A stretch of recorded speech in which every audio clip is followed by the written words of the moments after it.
Alright guys, how's it going? My name is Specialist Childs. In today's class, we will be going over 071-Charlie Oscar Mike-1016, how to convert azimuths. Now, before we begin, we do have to knock out some administrative stuff. The overall risk today is low. As you can tell, we are currently inside, so there will be no outdoor risks. However, as you can see, there are risks associated with being indoors. There are weights located behind me. Please do not touch any of the weights as they can cause a crushing hazard. Also, there are things plugged into the outlets behind you guys. There's a risk of electrocution. I ask once again, please do not touch the outlets. There are also shelves located in here. Please do not touch anything on the shelves, and that will prevent them or any of the items on there from falling on you.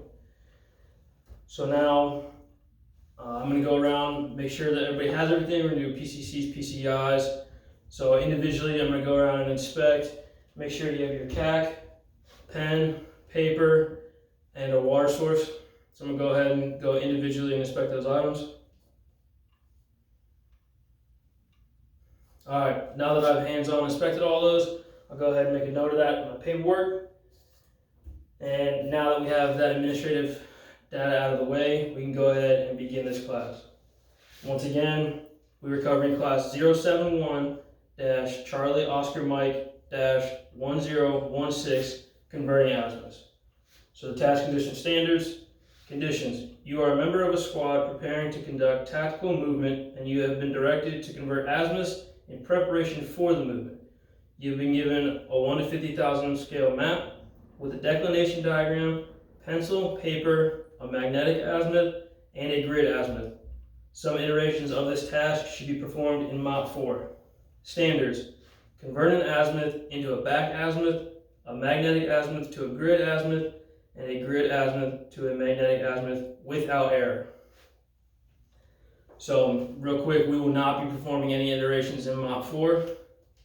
And we do have a 1 to 50,000 scale map. However, when I sourced it from our S2, it was given to me on a piece of computer paper. So if you notice in the top right-hand corner of the whiteboard, I have blown up the declination diagram as it appears on our map.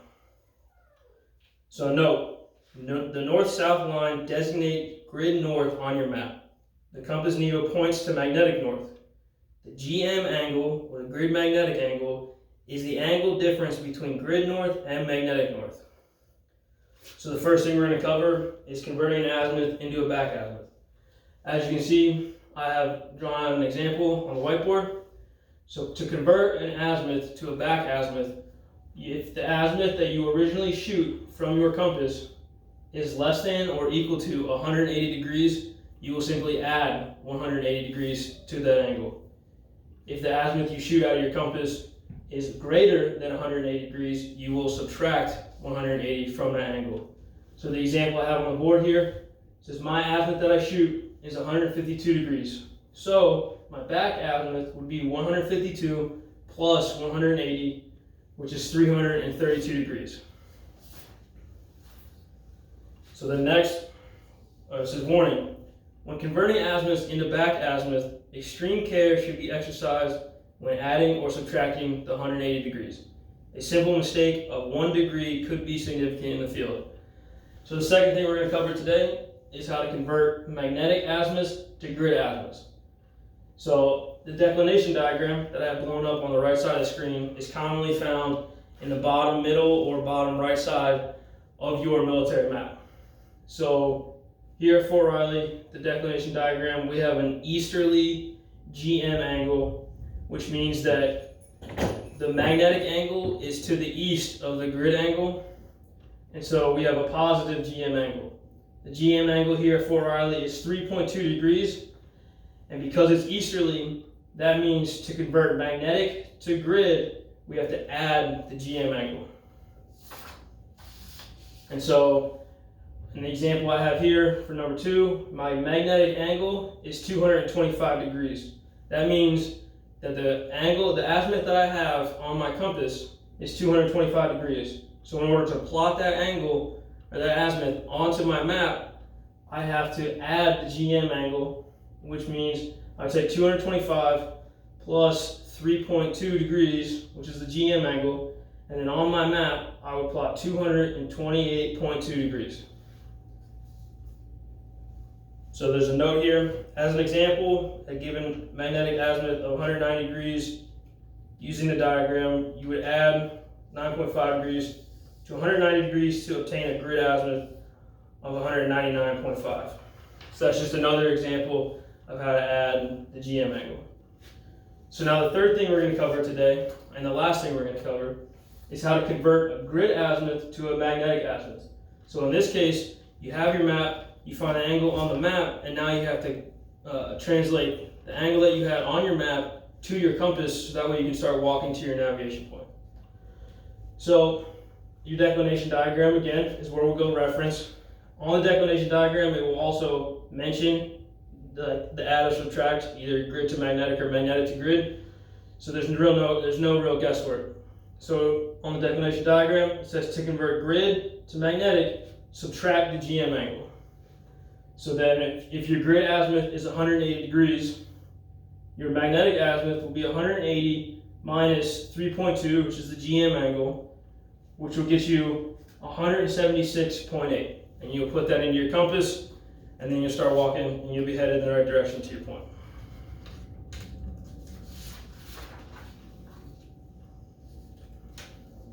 All right. So now that we have gone over the entire class, I'm going to give you guys the evaluation portion. So one at a time, you guys will come up here to the board. I will give you an angle. I'll tell you to find the back azimuth to that angle. And then I will give you a magnetic azimuth, ask for the grid, and then I will give you a grid azimuth and ask you for the magnetic azimuth. And before we do that, I'll give you the task condition standards once again, so that way there is no confusion as to what you are being tested on.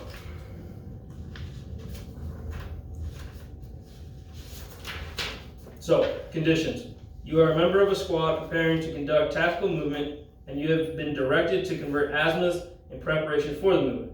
You have been given a 1 to 50,000 scale map with a declination diagram, pencil, paper, a magnetic azimuth, and a grid azimuth. I will provide you those once you get up here. Some iterations of this task should be performed in Mod 4. Standards: convert an azimuth into a back azimuth, a magnetic azimuth to a grid azimuth, and a grid azimuth to a magnetic azimuth without error. So now we'll go ahead one at a time. You guys will come up. I will give you guys the necessary angles and azimuths, and we'll test your knowledge. All right, so now that everybody is done with that, we can go ahead and move on. So everybody here is successfully passed this class. You guys are all trained, so there's 4 of you here, plus myself, so we have 5 total soldiers trained. So at this point, we're gonna go ahead and conduct a police call around the area.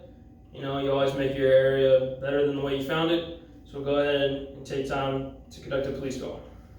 All right, now that we've cleaned up the area, we're gonna go ahead and do an exit, PCCs, PCIs. So once again, go ahead, bring out your CAC, your pen, paper, and a water source, and I'll go ahead and get hands-on accountability of all those things individually.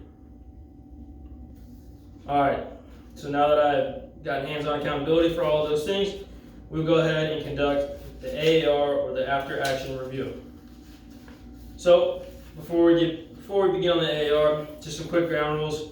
Everyone has the right to speak and have their opinion heard. This is not a place to air personal grievances. Any relevant conversation about the training is appreciated, and everyone should participate.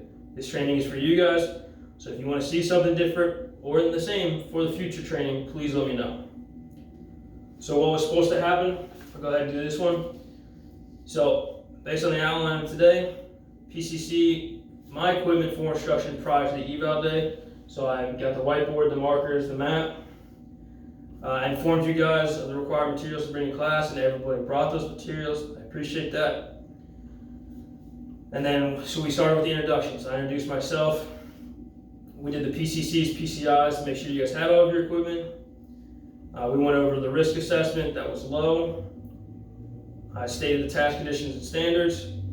And then we did step-by-step instruction to cover all 3 of the important points.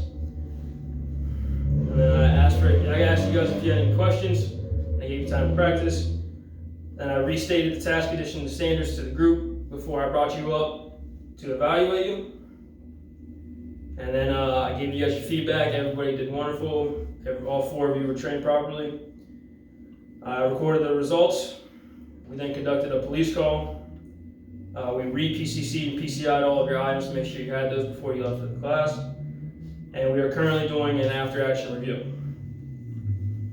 So, now it's your guys' turn. What did happen today in today's training? All right, now that we got that, what went right and what went wrong? All right, thank you. How do I, as your instructor, improve for next time? Thank you. All right, now in closing, we're going to summarize the AAR.